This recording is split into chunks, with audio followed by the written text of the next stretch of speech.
একদম টাটকা নয়, কিন্তু পাওয়া তো যাচ্ছে। এই মাইনাসের দেশে দাঁড়িয়ে এই সব তো আশা করাও বৃথা, তাই না? এতদিন কিন্তু একদমই চোখে পড়েনি। আজকে হঠাৎ এই মলে বাজার করতে এসে দূর থেকেই এটার ওপর হঠাৎই চোখ পড়লো। নিশ্চয়ই দেখেই বুঝতে পারছেন, হ্যাঁ 300 গ্রামের প্যাকেট এইগুলো ফ্রোজেন কাটা কাঁচা আম এইভাবেই বিক্রি হচ্ছে। আর শুধু তাই নয়, দেখুন ফ্রোজেন কাটা ঢেঁড়সও এইভাবেই প্যাকেট করে বিক্রি হচ্ছে।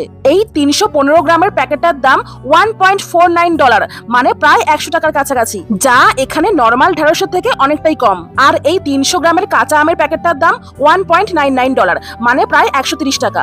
আর এই পাশে 300 গ্রামের ফ্রোজেন খোলা ছাড়ানো মটরশুটির প্যাকেটও এখানে ছিল, এর দামও ছিল ওই আমের মতোই। আর জানেন তো, এখানে নরমাল গোটা সবজির থেকে এই কাটা কাঁচা সবজির দাম এখানে অনেকটাই কম, কারণ ওই যে শীতে কাঁচা সবজিগুলো দূর দেশ থেকে আসে বলে খরচটা অনেকটাই বাড়ে। আর ফ্রোজেন এই সবজিগুলো আগে থেকেই সংরক্ষণ করা থাকায় পরিবহন খরচও কম, তাই দামও কম থাকে।